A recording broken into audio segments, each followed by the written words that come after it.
Ndị Igbo ụmụnne m, Chineke pụrụ ime ihe niile gọzie unu. Chukwu ndị Igbo gọzie unu.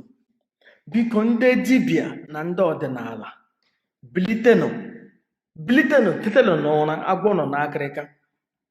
Ndị okpukpere arụ ndị ọcha butere n'ala anyị si na Jizọs, ha na-ekwu na Jizọs ka ihe ndị ọdịnala ike, na Jizọs na Chineke wofu ihe.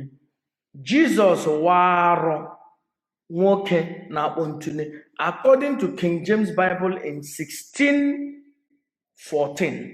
Ọ sị na King James na-akpọ ntụle na ọ na-arị ịga ihe nwoke ihe n'ike nwoke.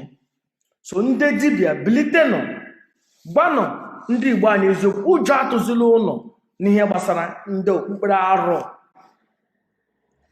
Ten Commandments ha kọpụtara ya na Egyptian Book of the Dead, the 42 laws of Ma'at.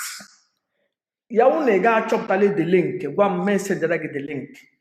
Ekpukpere ndị ọcha butere n'ala Igbo anyị warụ ihe ọjọọ, and ọ ga-ala.